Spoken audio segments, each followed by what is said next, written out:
اور ایسے مردوں کے اوپر بھی اللہ کی لعنت ہو جن کو بس لپسٹک لگانا باقی ہے. ہجڑے تو ایسے ہی بن گئے, داڑھی واڑی تو بالکل صاف ہے, اور بال بھی ماشاءاللہ بعض لڑکوں کے دیکھو تو کافی بڑے بڑے رہتے ہیں. آج کل بال دو ٹائپ کے چلتے ہیں, ایک بالکل لیڈیز کٹ بال اور ایک سور کٹ بال جو آدھا ٹکلا رہتا ہے آدھا بال رہتا ہے, وہ بھی حرام ہے یاد.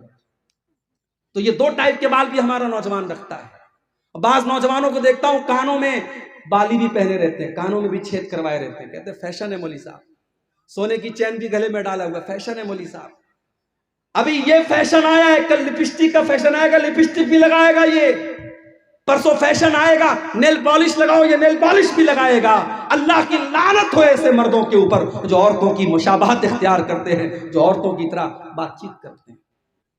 اور آگے بڑھیے. جو بیوی اپنے شوہر کا حق ادا نہ کرے, شوہر کی جسمانی خواہش کو پورا کرنے سے انکار کر دے بلا کسی مجبوری ہو الگ بات ہے, بیوی بیمار ہے یا کوئی نیچرل پرابلم ہے الگ بات ہے, بغیر کسی مجبوری کے شوہر کی جسمانی خواہش کو پورا نہ کرنے والی عورت کے اوپر بھی اللہ کی لعنت ہوتی ہے. بخاری اور مسلم کے الفاظ ہیں, اللہ کے پیارے حبیب صلی اللہ علیہ وسلم فرماتے ہیں اذا دعا الرجل امرأته الى فراشه, جب انسان اپنی بیوی کو اپنے بستر پر بلائے, فبات فابت, تو عورت انکار کر دے, فبات وهو غضبان علیہا, اور شوہر اس حال میں رات گزارے کہ بیوی سے ناراض ہے. اگر شوہر اسی طریقے سے رات گزار دے, لعنت حل ملائکۃ حتی تصبح, تو صبح تک فرشتے لعنت کرتے رہتے ہیں ایسی عورت کے اوپر. لیکن یہ بات یاد رکھو, اسلام میں ون وے ٹریفک نہیں ہے. اگر عورت کے اوپر یہ فرض ہے کہ وہ مرد کے ایموشنز اور جذبات کا خیال رکھے, تو مرد کو بھی چاہیے کہ وہ عورت کے جذبات کا خیال رکھے. یہ نکاح ہے بھائی صاحب, یہ کوئی زبردستی کا سودا نہیں ہے. شوہر بیوی کے جذبات کا خیال رکھے, بیوی شوہر کے جذبات کا خیال رکھے. بیوی کو مشین نہ سمجھا جائے, بیوی کو بچہ پیدا کرنے والی مشین نہ سمجھا جائے, اور بیوی کے ساتھ جانوروں جیسا سلوک نہ کیا جائے. یہ بات بھی یاد رکھی جائے. اگر بیوی کو ہم یہ چاہتے ہیں وہ ہمارے لیے بہترین کپڑا پہنے, خوشبو لگائے, سجے سنورے, تو بھائی صاحب ذرا آپ بھی اپنی اداؤں پر غور کیجئے. آپ تو ایکسپیکٹ کرتے اپنی بیوی سے کہ وہ میرے لیے خوب میک اپ کرے, سجے سنورے, اور آپ وہی بالکل بد شکل ہو کر کے, بال بالکل پراگندہ ہیں اور بدبو سے اٹے ہوئے ہیں, پسینے سے اٹے ہوئے ہیں, اور اس حالت میں اگر انسان اپنی بیوی کے پاس جاتا ہے تو یہ بھی غلط ہے. حضرت عبداللہ ابن عباس کہتے ہیں کہ جس طریقے سے میری بیوی میرے لیے سجتی اور سنورتی ہے, میں اپنی بیوی کے لیے سجتا اور سنورتا ہوں. تو بیوی شوہر کا حق ادا کرے, شوہر بیوی کا حق ادا کرے. اللہ کے رسول نے ایسی عورت کے اوپر لعنت کی ہے جو شوہر کا حق ادا کرے. اور آگے بڑھیے. غیر فطری طریقے سے اللہ کے بنائے ہوئے نظام کے طریقے کے خلاف اگر کوئی اپنی بیوی کے ساتھ اپنی خواہش پوری کرتا ہے, اس کے اوپر بھی اللہ کے نبی نے لعنت کی ہے.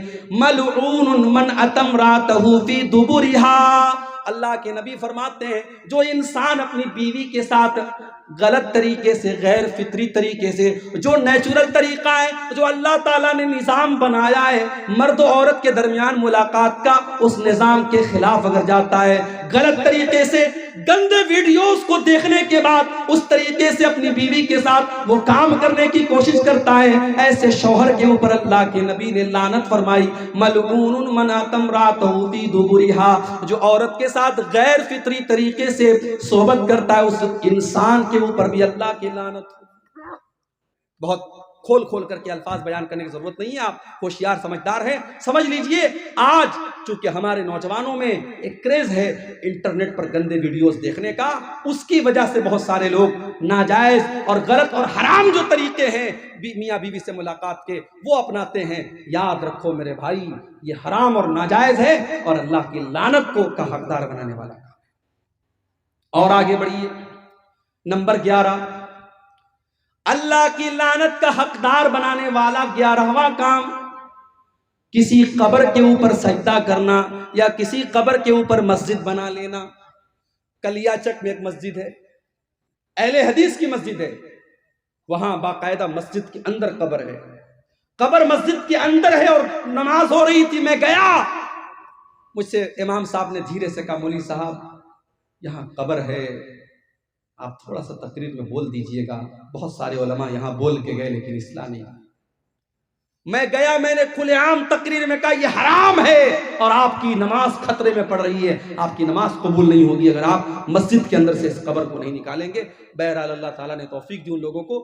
بعد میں جب میں گیا تو لوگوں نے بتایا کہ اس قبر کو وہاں سے نکال کے انہوں نے مسجد کے کیمپس سے باہر کر دیا. ضرورت پڑنے پر قبر کو ٹرانسفر کیا جا سکتا ہے. اگر مان لیجئے کسی ایسی جگہ قبر ہے کہ وہاں قبر ہونا مناسب نہیں ہے تو قبر کے اندر جو مردے کی ہڈیاں وغیرہ ہیں ان کو احترام کے ساتھ کسی کپڑے میں رکھ کر کے دوسرے قبرستان میں دفن کی جا سکتی ہے ضرورت پڑنے. تو قبرستان کے اوپر مسجد نہیں بن سکتی اور مسجد میں قبر نہیں بن سکتی. اللہ کے نبی نے لعنت کی ہے. لعن اللہ الیہود والنصارى اتخذوا قبور انبیائہم مساجد. اللہ کی لعنت و یہود و نصارہ کے اوپر, انہوں نے اپنے نبیوں کی قبروں کو مسجد بنا لیا. وہ اپنے نبیوں کی قبروں پر سجدہ کرنے لگے, انہوں نے اپنے نبیوں کی قبروں کے اوپر سجدہ کرنا شروع کر دیا. اللہ کے نبی نے دعا بھی کی تھی, اللہم لا تجعل قبری وثنا یعبد. اے اللہ تو میری قبر کو بت نہ بننے دینا, اے اللہ میری قبر کو تو بت نہ بنا دینا جس کی عبادت کی جائے, جس پر سجدہ کیا جائے, جس کی پوجا پاٹ کی جائے. اے اللہ تو میری قبر پر یہ سب کام نہ ہونے دینا. اور آج اللہ کا شکر ہے دنیا کی بہت ساری طاقتیں لگی ہوئی ہیں. اللہ حفاظت کرے سعودی عرب کی حکومت کی. آج اگر یہ حکومت نہ ہوتی تو شاید جو منظر ہم اجمیر میں دیکھتے ہیں, جو منظر ہم ہندوستان میں بزرگوں کی قبروں پر دیکھتے ہیں, شاید اس سے کہیں زیادہ خطرناک منظر مدینے کا ہوتا اور نبی کی قبر پہ سجدے ہو رہے ہوتے. وہاں 24 گھنٹے پولیس کے لوگ کھڑے ہیں, سیکیورٹی کے لوگ کھڑے ہیں, اور اگر کوئی کسی بھی طریقے کا شرکیہ کام کرنے کی کوشش کرتا ہے سیکیورٹی کے لوگ فوراً اس کو وہاں سے بھگا دیتے ہیں, نکال دیتے ہیں. تو میرے بھائیوں, قبر کے اوپر مسجد بنانا یا قبر کے اوپر سجدہ کرنا یہ بھی اللہ کی لعنت کا حقدار بنانے والا کام. نمبر 12, حضرت لوط علیہ السلام کی قوم جو کام کرتی تھی, مرد کا مرد کے ساتھ, لڑکے کا لڑکے کے ساتھ تعلق قائم کرنا, حرام کام کرنا, بدکاری کا کام کرنا, ہومو سیکسولیٹی, یا آج کی زبان میں جس کو ہم کہہ سکتے ہیں ہم جنسی, یا ہندی میں کہہ سکتے ہیں سم لینگنگتا, جس کو آج دنیا کی عدالتوں نے اس کو صحیح قرار دے دیا ہے لیکن اللہ کے نبی نے لعنت قرار دی ہے. مسند احمد کی روایت ہے, آپ نے فرمایا لعن اللہ من عمل قوم لوط, لعن اللہ من عمل قوم لوط, لعن اللہ من عمل قوم لوط. اللہ کی لعنت اس انسان کے اوپر جو حضرت لوط علیہ السلام کی قوم والا عمل کرتا ہے. دنیا میں سب سے پہلے یہ کام اگر کسی نے کیا تھا لوط علیہ السلام کی قوم نے کیا تھا. اور جب حضرت لوط نے ان کو سمجھایا تھا تو یہ کہا تھا کہ تم اس گناہ کی شروعات کر رہے ہو. آج تک دنیا میں یہ گناہ کسی نے نہیں کیا جو گناہ تم کر رہے ہو. اللہ نے تمہارے لیے عورتوں کو بنایا ہے, تمہارے لیے اللہ نے جائز طریقہ بنایا ہے, تم ناجائز طریقہ اپنا رہے ہو. تو قوم کے لوگوں نے مذاق اڑایا تھا اور کہا تھا یہ تو بڑے پاک صاف لوگ ہیں, یہ تو اپنے آپ کو بڑے صاف ستھرے سمجھتے ہیں. اور اللہ کا جب عذاب آیا میرے بھائی, پتھروں کی بارش ہوتی ہے, اس قوم کے اوپر پتھروں کی بارش ہوتی ہے اور پوری قوم کو اللہ تعالیٰ الٹ دیتا ہے اور پوری قوم کا نام و نشان مٹ جاتا ہے. آج بھی یہ کام ہو رہا ہے, بہت سارے نوجوان اس گندگی میں مبتلا ہیں. اس حدیث کو میرے بھائیوں اپنے سامنے رکھو, جو یہ کام کرے اس کے اوپر اللہ کی لعنت ہو. اور اسلامی حکومت اگر ہے اور کوئی کام یہ کام کرتا ہوا اگر کوئی لڑکا پایا گیا تو اسلامی حکومت میں اس کی سزا سزائے موت ہے. اللہ کے نبی کی حدیث ہے کہ لوط علیہ السلام کی قوم والا عمل اگر کوئی لڑکا لڑکی کرے تو فاعل اور مفعول کو, جو کر رہا ہے اور جو کروا رہا ہے, دونوں کو قتل کر دیا جائے. اسلامی حکومت میں اتنی خطرناک سزا ہے, یہ بہت بڑی بدکاری اور بے حیائی کا کام ہے. اللہ تعالی ہمارے تمام نوجوانوں کی اس سے حفاظت فرمائے. تو یہ 12ویں چیز ہے کہ جو یہ حضرت لوط علیہ السلام کی عمل والا, ان کی قوم والا جو عمل کرتا ہے, اس عمل کرنے والے پر بھی اللہ کے نبی نے لعنت کی ہے. اور آگے بڑھیے, اپنے باپ کے بجائے کسی اور کی طرف اپنی نسبت کرنا, اپنے والد کے بجائے کسی اور کو اپنا والد بنانا. جیسے آج کے دور میں بہت سارے لوگ بچوں کو اڈاپٹ کر لیتے ہیں, بچوں کو پال لیتے ہیں. اب بچے کا باپ کوئی اور ہے, لیکن جو انسان پالتا ہے, جو پرورش کرتا ہے, اسی انسان کا نام اس کے نام کے ساتھ جڑ جاتا ہے. باپ کا نام تھا عبداللہ, لیکن پالنے والے کا نام محمد تھا تو یہ اپنے باپ کی جگہ محمد کا نام لکھتا، عبداللہ کا نام نہیں لکھتا ہے۔ یہ اتنا خطرناک کام ہے۔ اللہ کے نبی فرماتے من ادعا الی غیر ابیہ، جو اپنے باپ کے بجائے کسی اور کا نام اپنے باپ کے نام کی جگہ جوڑے، ومن تولا من غیر موالیہ، اور جو غلام اپنے مالک کے بجائے کسی اور کو اپنا مالک قرار دے، فعلیہ لعنت اللہ والملائکۃ والناس اجمعین، تو ایسے انسان کے اوپر اللہ کی لعنت ہو، فرشتوں کی لعنت ہو، اور تمام لوگوں کی لعنت ہو، تمام لوگوں کی لعنت ہو اس انسان کے اوپر جو اپنے اوریجنل باپ کی جگہ کسی اور کو اپنا باپ قرار دے۔ اسی لیے بڑی سختی ہے، اگر آپ بچے کو اڈاپٹ کرتے ہیں تو علماء کا فتویٰ موجود ہے اور قرآن کی آیتیں موجود ہیں کہ اس کی ولدیت کی جگہ آپ اوریجنل باپ کا نام لکھیں گے۔ اب ہمارے ہاں بڑا مسئلہ ہے، آپ آدھار کارڈ بنوائیں گے، اس پہ اوریجنل باپ کا نام چڑھوائیں گے تو مسئلہ پیدا ہوگا۔ تو آدھار کارڈ وغیرہ میں مجبوری کے طور پر آپ اپنا نام جوڑ سکتے ہیں، مگر جہاں اسلامی پوائنٹ آف ویو سے ضرورت پڑے گی، مثال کے طور پر نکاح کے ٹائم یا مثال کے طور پر کوئی گواہی کے ٹائم، تو وہاں ولدیت میں جو اوریجنل باپ ہے اسی کا نام دیا جائے گا۔ پالنے والا، پرورش کرنے والا وہ باپ نہیں ہو سکتا ہے، اس کو احترام میں وہ لڑکا باپ ابا جان کہہ سکتا ہے، ابو کہہ سکتا ہے، پاپا کہہ سکتا ہے، مگر اوریجنل اس کا جو باپ ہے وہ وہی رہے گا جس نے اس کو جنم دیا ہے، جو اس کا باپ ہے۔ اسی طریقے سے 14ویں چیز میرے بھائیوں جو اللہ کی لعنت کا حقدار بناتی ہے، حلالہ کرنے والا اور کروانے والا۔ حلالہ سمجھتے ہیں؟ نام سنا ہے حلالہ کا؟ کسی نے 3 طلاق دے دی اپنی بیوی کو، ایک ساتھ 3 طلاق۔ ہمارے یہاں مسئلہ کیا ہے قرآن و حدیث کی روشنی میں؟ اگر کوئی ایک ساتھ 3 نہیں 300 طلاق دے دے وہ ایک ہی مانی جائے گی۔ کیوں؟ کیونکہ طلاق ایک مرتبہ میں ایک ہی ہوتی ہے، ایک سے زیادہ نہیں ہوتی۔ طلاق کا ایک پروسیس ہے، اگر کسی نے اپنی بیوی کو طلاق دیا ہے تو اب 3 مہینے تک وہ دوسری طلاق نہیں دے سکتا، 3 مہینے تک وہ دوسری طلاق دے ہی نہیں سکتا۔ اگر 3 مہینے کے اندر وہ دوسری طلاق دے گا تو وہ دوسری نہیں مانی جائے گی۔ ایک طلاق دے گا انسان، اب 3 مہینے کا ٹائم ہے، اگر 3 مہینے کے اندر رجوع کر لیا اچھی بات ہے، رجوع کر لیا بیوی رہے گی۔ اگر 3 مہینہ گزر گیا اور رجوع نہیں کیا تو نکاح ختم ہو گیا، نیا نکاح ہوگا، نیا مہر ہوگا، پھر آئندہ کبھی زندگی میں جھگڑا ہوگا اور طلاق دے گا، وہ دوسری طلاق ہوگی۔ یہاں سارا سسٹم گڑبڑ کر دیا، طلاق طلاق طلاق، غصے میں بیوی کو طلاق طلاق بول دیا۔